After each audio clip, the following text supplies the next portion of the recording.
Wonderful. Yeah, take it away, Dory. All right. Welcome. Welcome to the solar information session celebrating the launch of the neighborhood co-op, the Spring Branch Solar Co-op. But since we're meeting virtually, and I want to thank the partners that have signed on and agreed to help promote this co-op. First of all, our champion who is on the call, Kent Marsh. Welcome to our champion. He was the one who came and said, I'd like to see my neighborhood go solar. And so he is our champion and he went door to door and hand delivered flyers for this info session.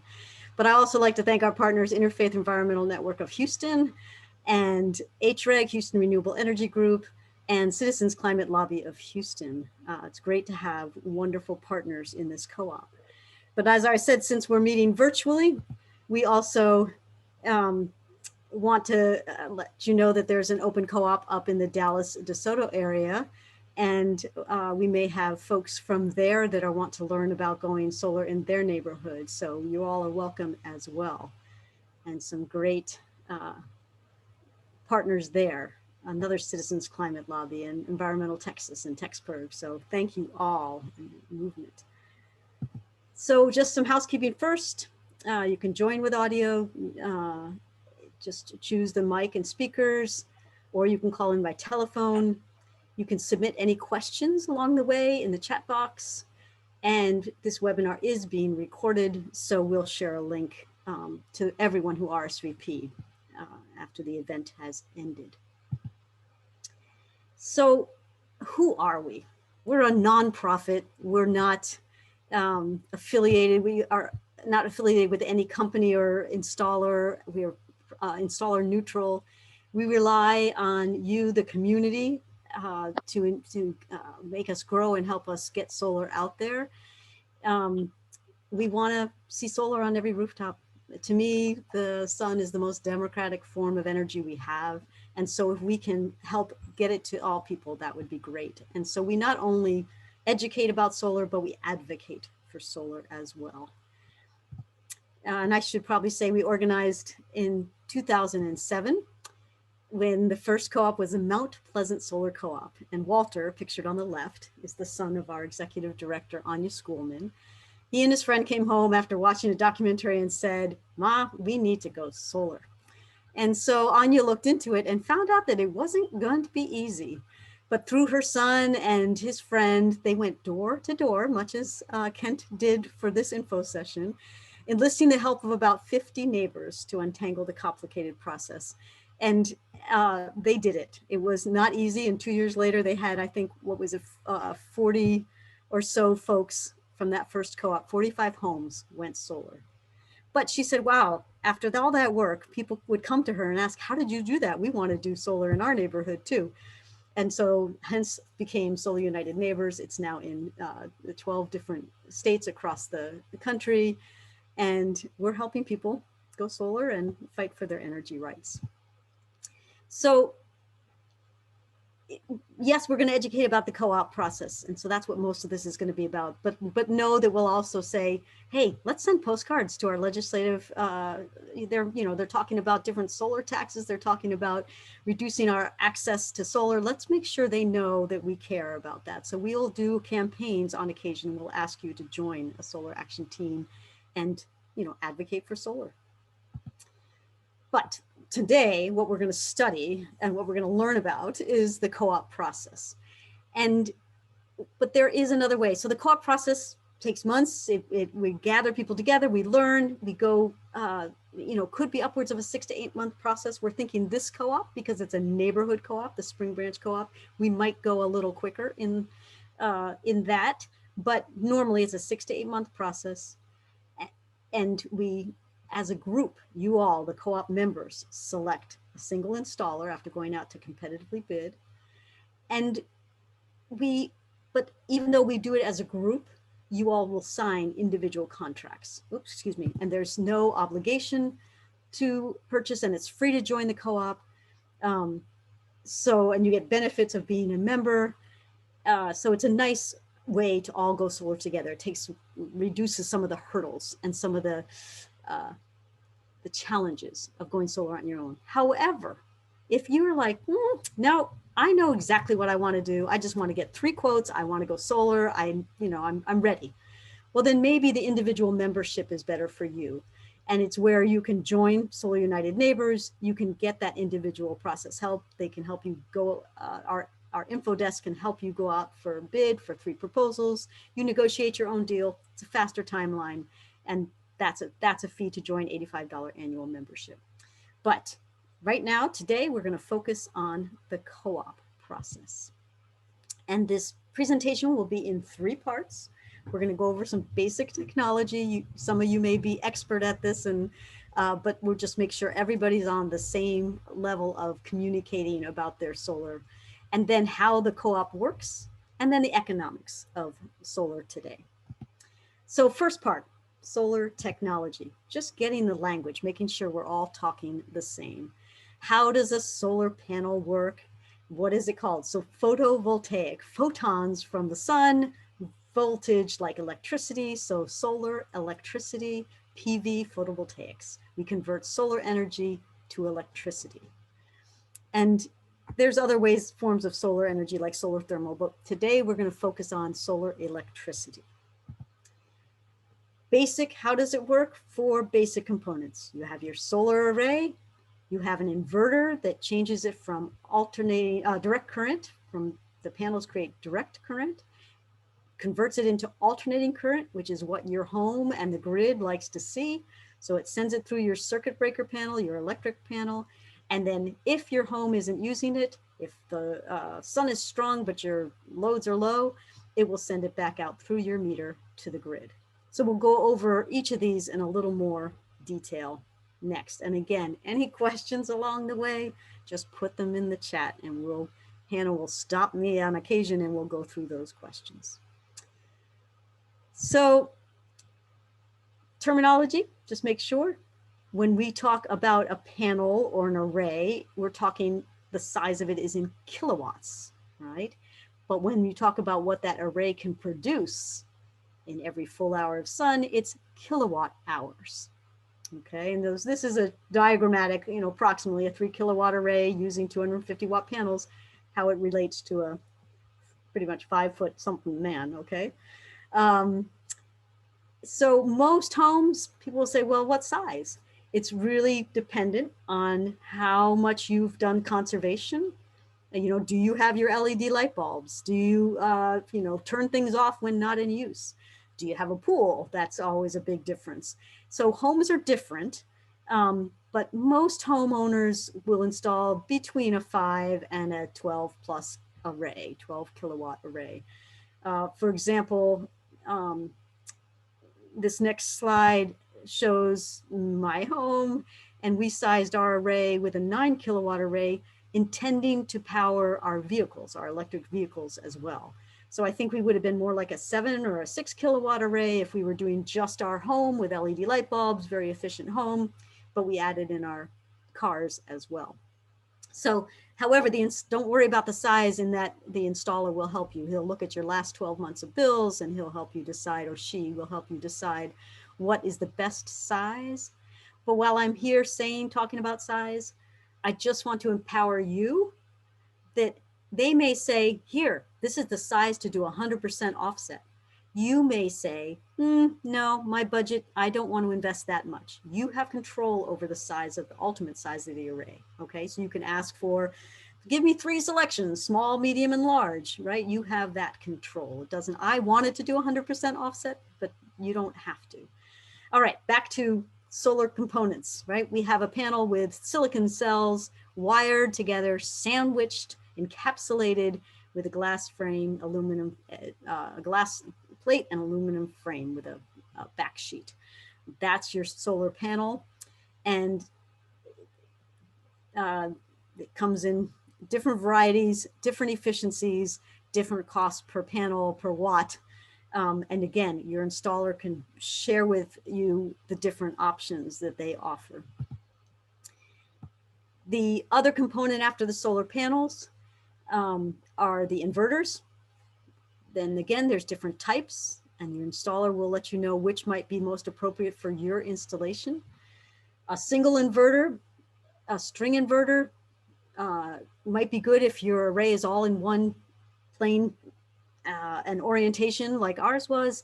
And we also wanted to do batteries, so it worked out best for us to do a single string inverter with DC optimizer. So you get the benefit of that if a panel on a string is shaded, the rest of the panel isn't shaded as well. It acts as the best. It averages out and makes it the best string it can be. That's what your DC optimizers do.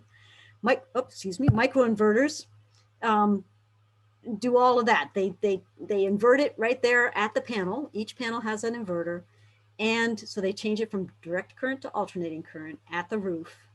And they make sure each panel is operating at its peak performance, much like the DC optimizer does. Okay, again, ask any questions. And then there are inverters that are designed right from the get-go to work with batteries. And if you think you're going to do batteries, but maybe want to make it a second phase, you might look into putting in an inverter that's ready, battery ready. Okay, the other component is your electric panel.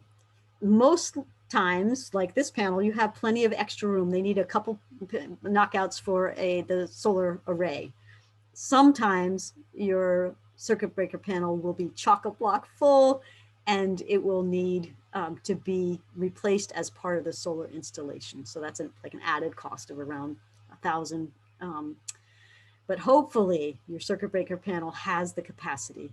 And one thing just on the side, when we were determining what circuits would go on our battery, we actually were able to shrink down our circuits because we had changed to LED light bulbs. So the loads on each of the circuits were less. But anyway, you can sometimes create space within your panel. The other component is racking. Okay, you need to get those panels up on your roof. And so you want to give them some airspace. So they put in racking and a very good weatherproofing, weather sealing. So they make sure that the penetrations in the roof are well protected. And there are different roofs that they can attach to. So you don't have to just have the asphalt shingle roof. You can also have standing seam metal roofs. You can have flat roofs with parapets.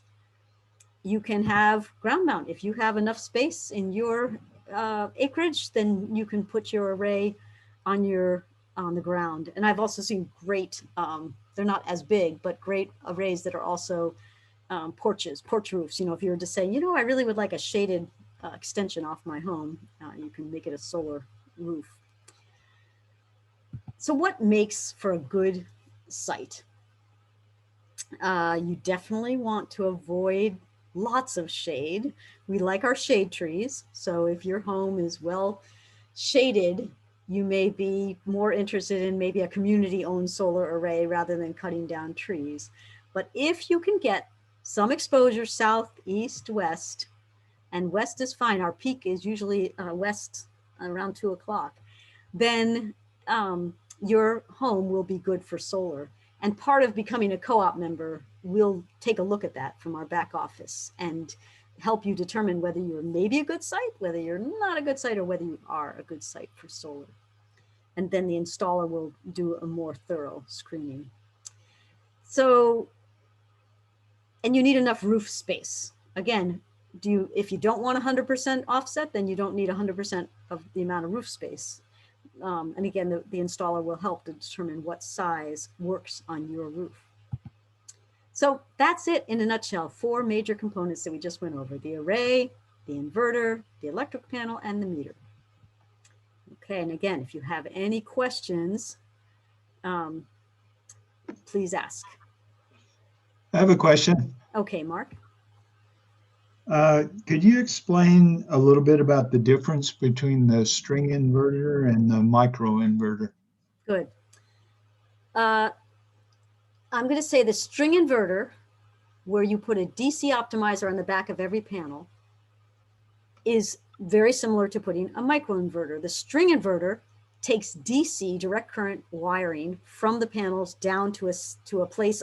Our inverter's on a wall, right in our garage. So we have one inverter, and it's DC wiring from the panels to that inverter, which is fine because then I have DC wiring to my battery bank, which wants DC, right? Batteries operate on direct current. Microinverters invert it right up at the roof at each panel. And so you are now wiring alternating current, AC wiring, which is generally, I think your installer will, I don't know, I've seen them prices be exactly the same, but it depends on which the installer likes to work with better. But the pricing is similar depending on the situation. If your roof, Mark, is like many Houston roofs, where there's a little bit of area facing south, there's a little bit west, there's a little bit east, and to get the amount of solar you want on your roof, you need to put them in all those different orientations, then microinverters will be the way for you, because each one will operate best, right? Rather than taking one string cannot be east, west, and south. All right, each string has to be pretty much the same orientation. Does that make sense? Hopefully. Good. Any other questions before I go on? Yeah, so this is Mark again. Okay. Yeah, so if I'm putting the panels on a south-facing roof, then the string inverter would work. Would work just fine. And if your installer says, nah, I'd rather do microinverters, you can talk with him about it. If you say, I'd rather leave an option for batteries, and what I'm finding is, except maybe for the Powerwall, the batteries that are more cost effective appreciate having an inverter, a string inverter that's ready to accommodate batteries. So again, I would say work with your installer on your installation and hear what they have to say. Thank you. You're welcome. Okay, going on. All right, so how does a solar system that we add to our home interact with the grid? Okay, I said when there's excess power, it just goes into the grid. Does that mean you're giving away your energy, and are you going to get any credit for it?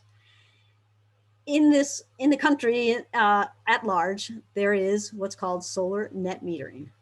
And in its best form, what that means is for every kilowatt you send out, you get the same value as for every kilowatt you take in from the grid.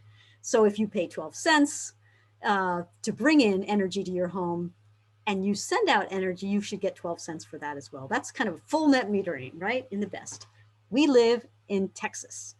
Oh, and let me just say, on the electric bill, it's monthly. So over the course of the month, how much electricity did you use minus how much did you produce? And then you multiply that times the retail rate, and that's your bill. So your bill could be zero that month if you produced as much energy as you used net on average over the month.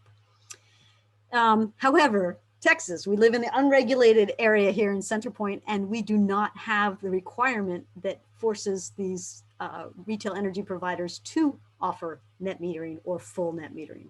So, we do have bidirectional meters. We are allowed to interconnect to the grid, but depending on who we sign up with, we don't have to necessarily get that credit, that full credit.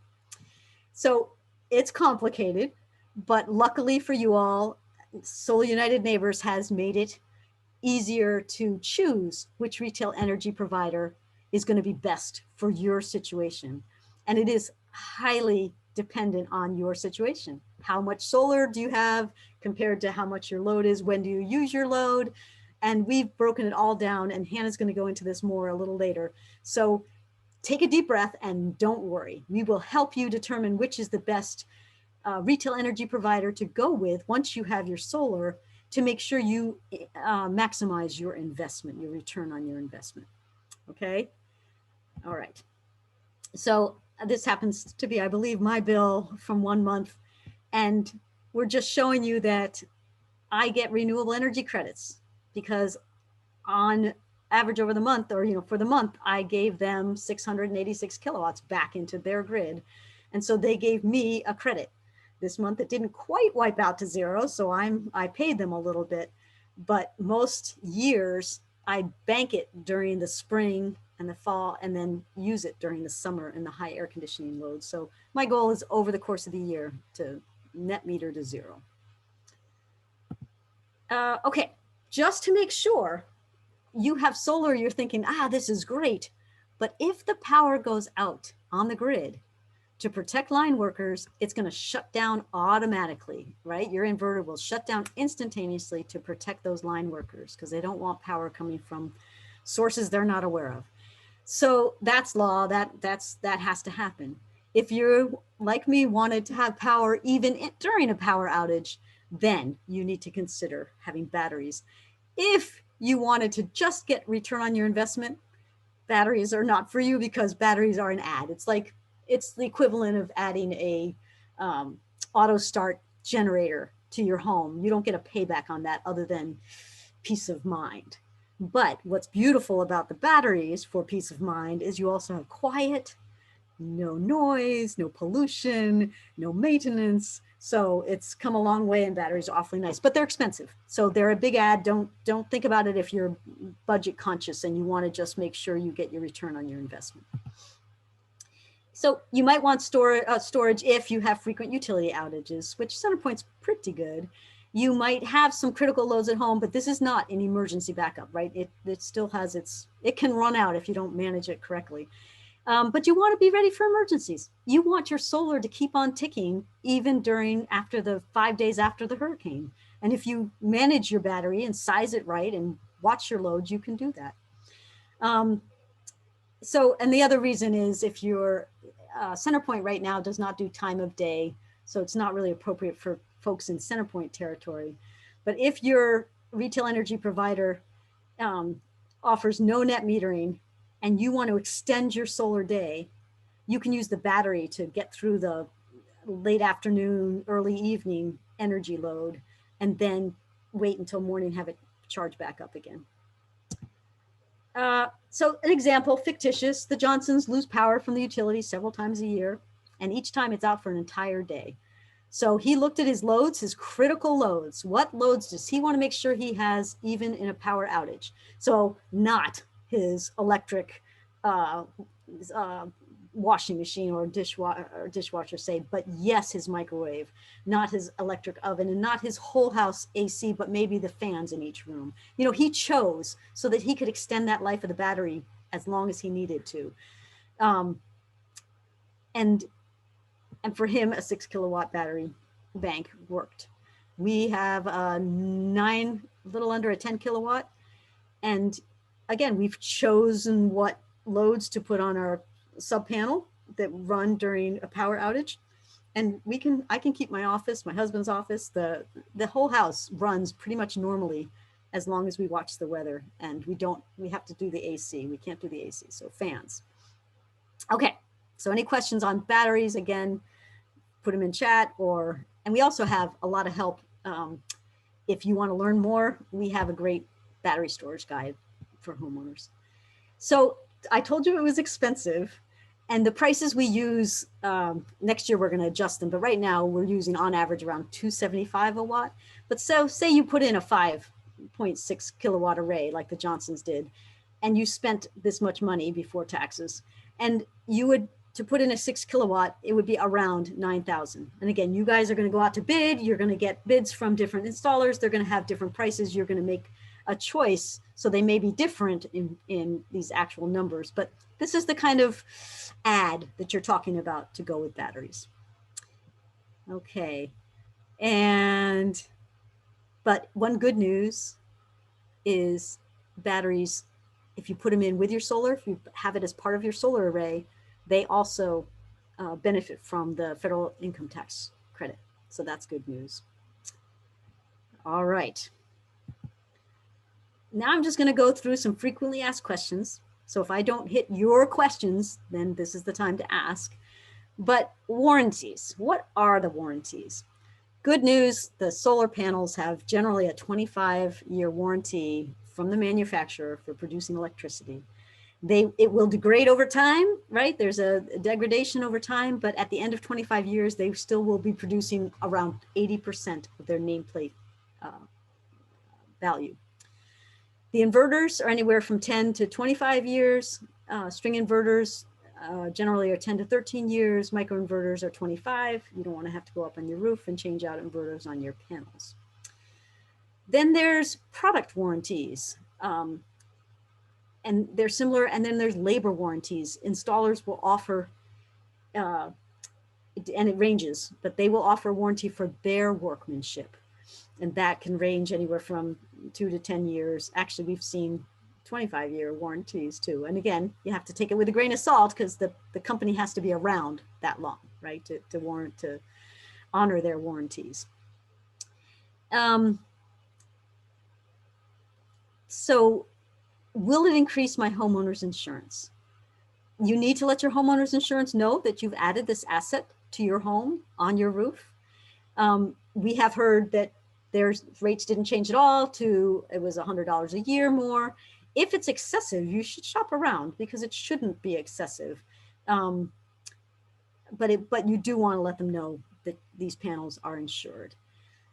Does the array have maintenance? Generally, it's good to check on them, make sure every once in a while, every 5 years, to make sure the connections are strong. And I used to say no maintenance at all, but that's not true, because in Houston, there is a kind of a sticky pollen that it's nice to wash your panels every once in a while. And we are exploring getting a group buy on a panel washing. But I can give you references of folks who do clean panels. So every once in a while, I have had them for now 3 going on 4 years, and I'm ready to clean the panels. And I could do it myself, but I'm looking into having someone do it. Does my roof need to be new? Not old, right? You don't want an old roof because you are putting on an asset that's there for 25 years. So our kind of rule of thumb is if your roof is between 0 and 10 years, good to go. This array will actually protect that roof underneath it for extend its life a little bit. If you're in the latter half of your warranty on your roof or your roof's expected life, you may want to consider re-roofing the section that you are putting the solar on before you put the solar on. We do, as part of the RFP process, ask installers, what would it cost for you to come take off the panels so that it can be re-roofed at some point in time?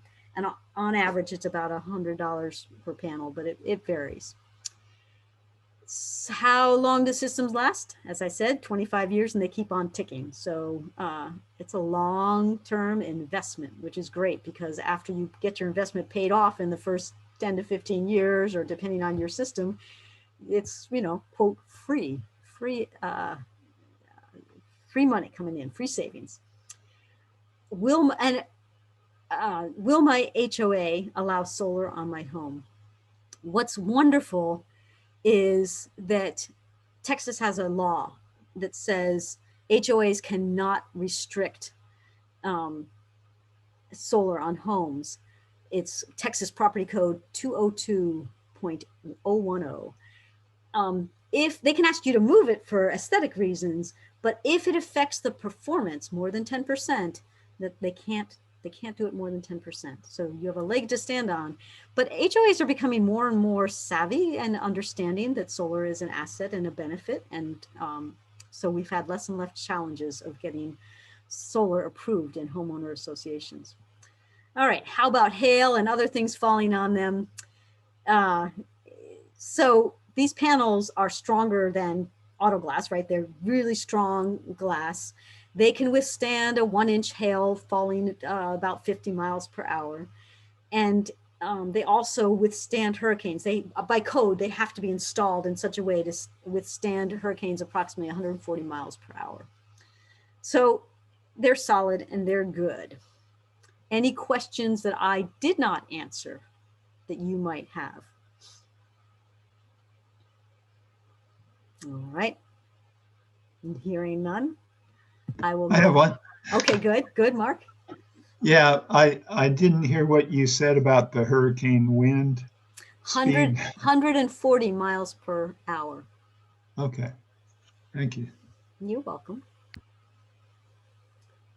All right, so you've got now lots of information about the technology and how it all works. Now we're going to get into how the co-op works, because you all came here after Kent encouraged you because he wants to see his neighborhood go solar. What are the benefits of doing solar through a co-op? Well, to me, the best is you've got a community. You connect with fellow folks who want to go solar, and it's just nice to have that community. But you're also going to get a good value because we are going to combine all of our desire to go solar together. And so we'll get good support because we have a great back office here at Solar United Neighbors. We'll be able to help. I've had 20 plus years of experience both in the industry and living with solar. So ask me questions. I love to talk solar. And we become part of a growing solar movement. Although if you go solar on your own and still become a member of Solar United Neighbors, you'll be part of that growing movement. So it's okay either way. The process for the co-op is we do what we're doing now. We learn about the solar co-op, you attend an info session, you visit our website. We have recordings on the website too. So if friends of yours weren't able to make this info session, just send them to the website and they can learn similarly, just not live. Then we will encourage you to sign up, become a co-op member. It's free to sign up and there's no obligation to purchase. It just means you're going to be in the group that can decide which installer is going to help the group. We want to ideally reach about 30 members to go our co-op. So you're helping us to build to that critical mass. And then we need you to tell your friends. I understand Spring Branch, the neighborhood that Kent's in, has a great Facebook group and word gets around that way. We have in other areas next door and your own way of reaching out to your neighbors. It's really neighbors to neighbors, friends to friends that grow the co-op best. Then once we get to our critical mass, we will go out with an RFP, request for proposal, to installers. And we have installers that hear about us and they're on the waiting list. They want to respond to an RFP. So, and we try and make it as straightforward for those installers to do that. So we send out the RFP and 2 weeks later we get back the bids. Vincent and we'll all help put it into a format, all those bids into a format that's easily reviewable. If you want, you get to be on the selection committee. When you sign up for the co-op, you can show your interest there when you sign up, but I'll also send around an email saying, okay, we're ready to form a selection committee. Do you want to be on it? And it's kind of cool because you can get to see the different options. Which installer do you want best? And you'll be choosing it on behalf of the whole co-op. So we'll get the statistics about the co-op. How many folks want to go battery? How many folks have this kind of roof versus that kind of roof? And so you'll be making a decision on behalf of the whole co-op. But we'd love to have you on the selection committee. And so you guys will review the bids and you'll select a single installer for the whole co-op. We always put deadlines, right? They're friendly deadlines, but it helps. You're making a big decision. It's like buying a car and we're just saying, make a decision by this time. If you really need a little more time, we will honor that. But we try and say our co-op sign up deadline is this. So you better sign up and then we'll have another deadline for get that contract signed. But once we have the deadline of signups once we select the installer will conduct site visits. In this case, they may be virtual and they will send you a customized proposal based on the solar co-op pricing. So every member will see the same pricing. You'll know ahead of time what your price is going to be, unless there's adders. Like you may want a premium panel, or you may have an extra steep roof that might be challenging for the installer. So there'll be adders, but they'll be very exposed. Nothing's hidden in this process. So you'll get your proposal. And again, I'm going to reiterate here that if the installer gives you the 100% size, like let's do a 15 kilowatt array on your home, and that you still want to put in some efficiency measures, or that your budget can really only handle about 50% of that, a 10 kilowatt or an 8 kilowatt array, you have that right to go back and say, can you give me a proposal for half that size? Or, so you have that right. It's the same payback, depending on, actually, I shouldn't say that. It depends, but generally it's a very similar payback whether you do an 8 kilowatt or a 10 kilowatt array. Okay, so then each of you individually sign a contract with the installer.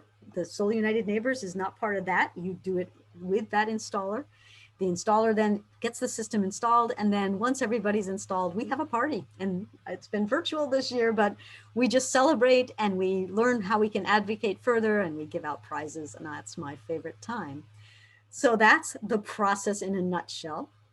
And this can be sped up if we get all you guys signing up for co-op members, today. We are more than halfway towards getting our RFP out the door. So you guys are in control of this schedule. Okay, moving on. And again, interrupt if you have any questions. This is just a reminder, who picks the solar installer? You guys do, not Solar United Neighbors. And you pick it based on what your co-op members want, whether it be they want the best price or the best equipment or the best warranties, or they really want a local company. They can make those preferences known, and you all can pick the best installer for your group.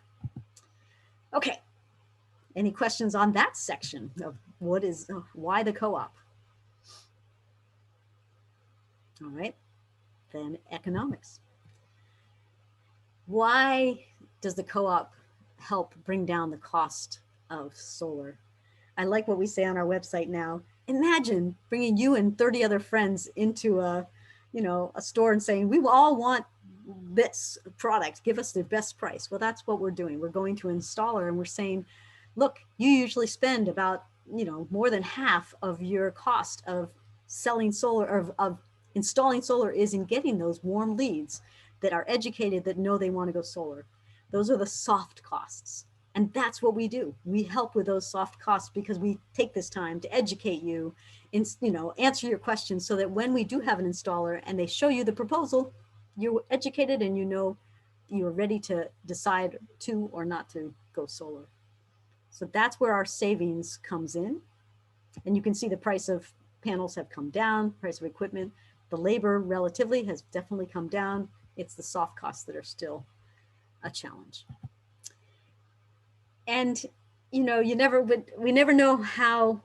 The federal income tax credit was a bipartisan decision. So it could be that a new administration helps make a new decision. But right now, with the state of the state, we have the federal income tax credit next year going to 22%. And again, it's for batteries as well as for your solar array.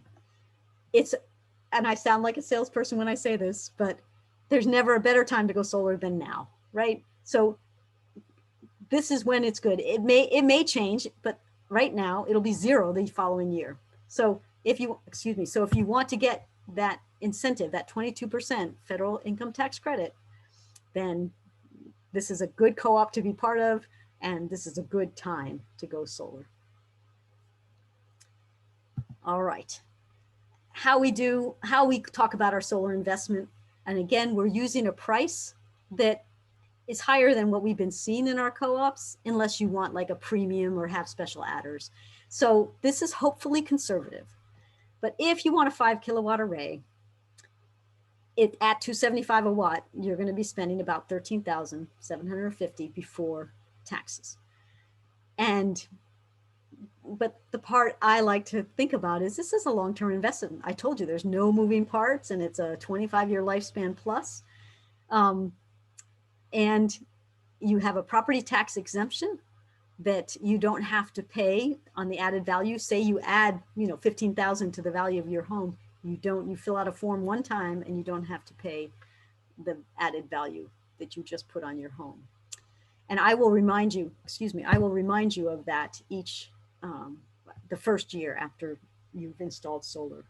I will send you that form in the email so you'll be able to fill it out. This is a hedge. It's a protection against rising energy prices. As prices rise, which traditionally they do over time, the value of your solar array increases. Okay, so I'm going to hedge this with a whole bunch of caveats, but right now, this year, and hopefully next year as well, Centerpoint, in association with Sun, is offering an incentive for qualifying installations while funds last. And we have to apply each year. So we haven't obviously applied yet. In January, we will apply.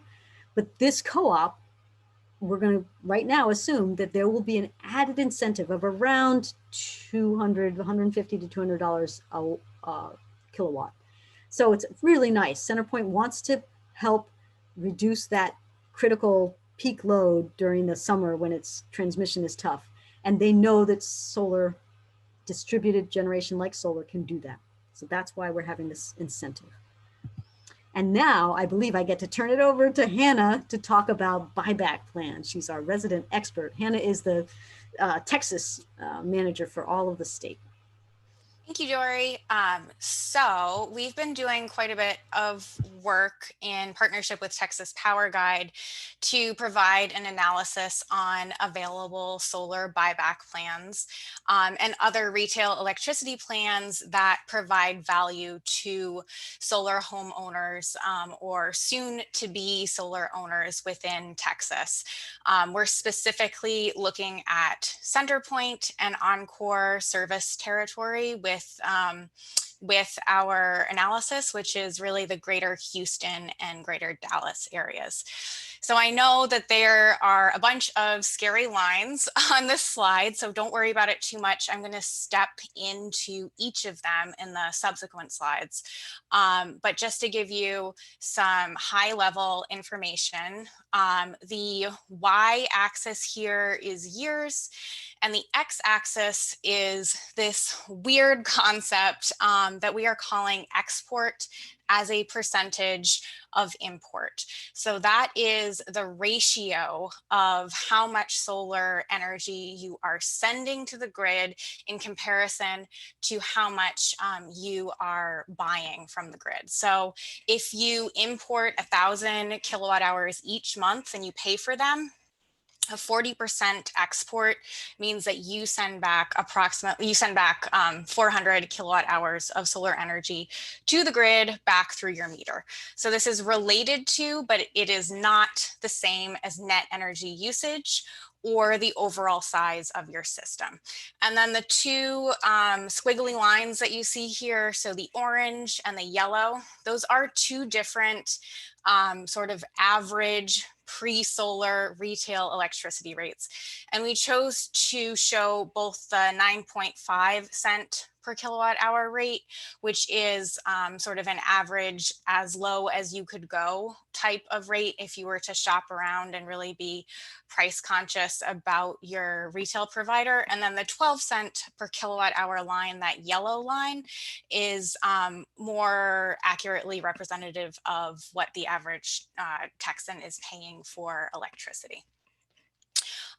So what we're going to go into is that when and how you use electricity can really drastically change which plan is best for you. So there is no one size fits all retail electricity plan. I know that might sound kind of scary, but we are offering a service through Texas Power Guide, our partner in this buyback plan analysis, where if you have a proposal in hand from a solar installer, or if you're a solar owner who has existing production and consumption data, you can request a custom report to help give you an idea of what type of retail electricity plan to look around for. So Dory, if you want to go on to the next slide, that would be great. And great. So general findings for no buyback plan. So this is exactly what it sounds like. This is not opting into a retail electricity plan that provides you credit for your excess generation. And this is good for individuals who use most of their solar energy on site immediately. You're likely going to look for a lower priced retail electricity plan, or another good option is a real-time wholesale electricity plan. But this is really for if you're using most of your solar directly on site in your home at the time when it's being produced, and your solar is mostly acting as an energy efficiency mechanism. So if you are looking at the charts here and say you are only, your export as a percentage of import is only about 20%, you're looking at like a 7-year payback rate if you have if you are on a 12 cent per kilowatt hour plan, or more like 15 years if you have that 9.5 cent per kilowatt hour standard. So if that was what you were on when you were putting the solar in. So as I said, it's best for using solar on site immediately. These a no buyback plan could be a good option for you if you have a system that isn't really generating much excess generation. You can go to the next slide, Dory. Cool. So the real-time wholesale plans are newer entrants to the electricity market, and they can provide a high value to solar owners, but they also come with more uncertainty and risk because the import rate and the export credit values change regularly.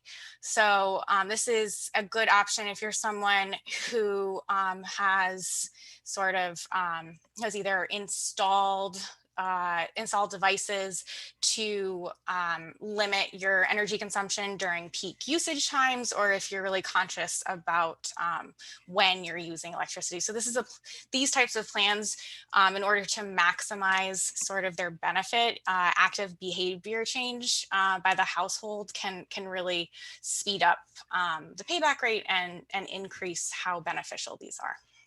So if you're a solar owner who is exporting 40 to 60% as much energy as you import, a real-time wholesale or time of use plan could be very beneficial for you. And then finally, sort of your next slide, I guess the plans that many people are most familiar with are the one-to-one energy buyback plans. So this is like a true net metered scenario. So you are getting the same value for the energy you make as the energy that you use. And you probably want to look for no fixed monthly fee. That's generally the safest option.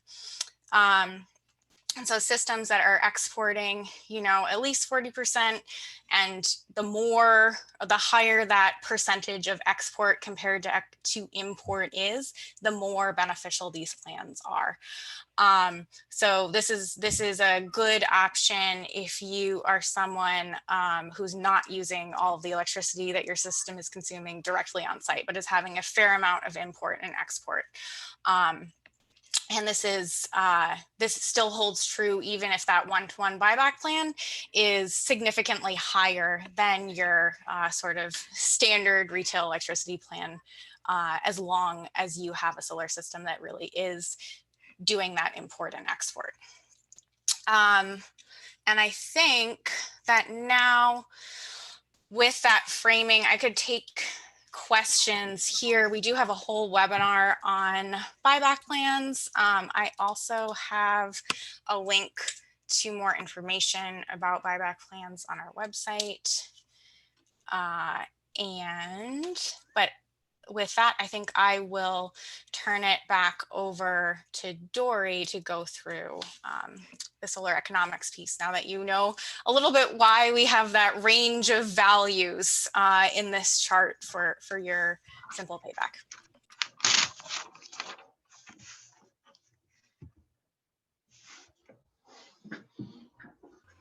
Thank you, Hannah.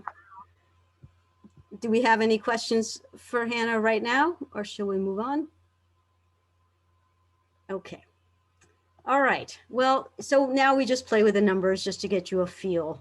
And again, we're using $275 a watt, which is hopefully conservative. We're using the 22% federal income tax credit for next year. And these estimated savings, as Hannah said, are dependent on what buyback program you end up with, what percentage of this array is of your overall load. But you can see that if you invest in an 8 kilowatt array, out of pocket or finance would be $17,000 after you get the next year when you do your taxes. So net $17,000.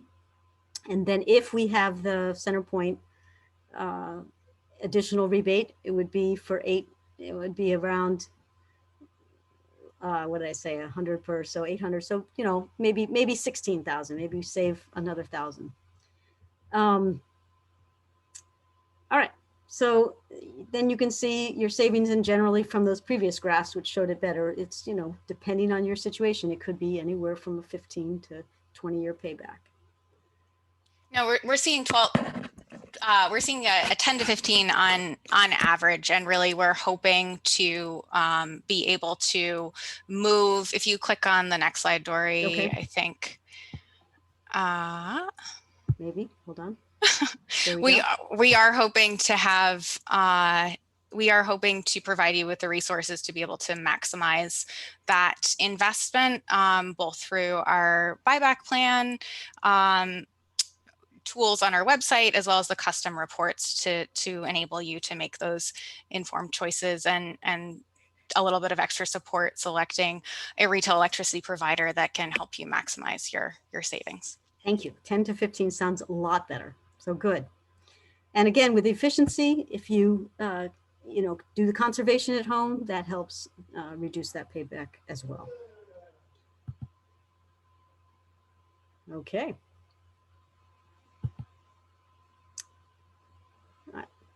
I could be talking through all of these, but I'm going to say, as Hannah said, between the 10 to 15-year payback. So there are financing options.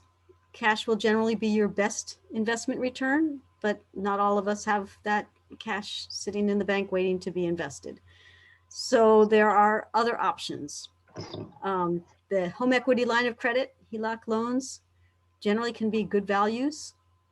And again, we have a selling your solar home guide if you need more help with that. There are solar specific loans. Installers will often come and provide you with what their package. And again, just it behooves you to shop around a little bit because their package will have certain costs associated with it. There are, if you are thinking about putting solar on your commercial property or nonprofit property, there are PACE loans, which are excellent usually for keeping the price down because you can spread it out over the full 25-year life of the system. And less common is third-party ownership, where you lease your roof. And although I think that's what's happening, there's a lot of Facebook noise about no money down, absolutely free solar. And I think that you lease your roof and then you get the savings showing up as a, but you pay still that utility bill, but it ends up being in lieu of a lease payment. And then again, for the commercial properties, you can do power purchase agreements where you agree to purchase the power from an array. So what's next? We've given you lots and lots of information. We've talked for almost a full hour. What next is, hopefully you say, you know what, I'm going to join the co-op. It's very simple to do. You click on the link for solarunitedneighbors.org/spring branch, or if you're calling in from Dallas and DeSoto, and then there's a button that says join the co-op. You click that button, fill out the information, let us know your preferences, and you're a member. You will immediately get a welcome email if you've done it right. And then the next few days, a week long, you'll get an email each day letting you know more and more about the process, the things you've already heard, so you'll just hear it again. We will do that back office review of your home to make sure you have a good solar home. And then we'll keep you updated as to when we reach our critical mass that we go out to bid. So that's the first step. You can also say, thank you, I may not join, or I may join later, but I want to be part of this community. So you can, after visit our website, we have lots of information on our website, but you can also join our Facebook group and our listserv, and you can just stay informed that way. So many ways to stay involved. It's a great community to be part of. And I want to put in a plug again for our partners. I asked each of our partners if they had anything they wanted to announce, and Interfaith Environmental Network of Houston offered this slide about their organization. And it's really great to have churches and houses of worship saying, you know what, we need to be good stewards of the earth. And so they have events that you can hear about over time if you sign up for them. Okay, and then I think that is it. So thank you. And now we can entertain questions if you have any,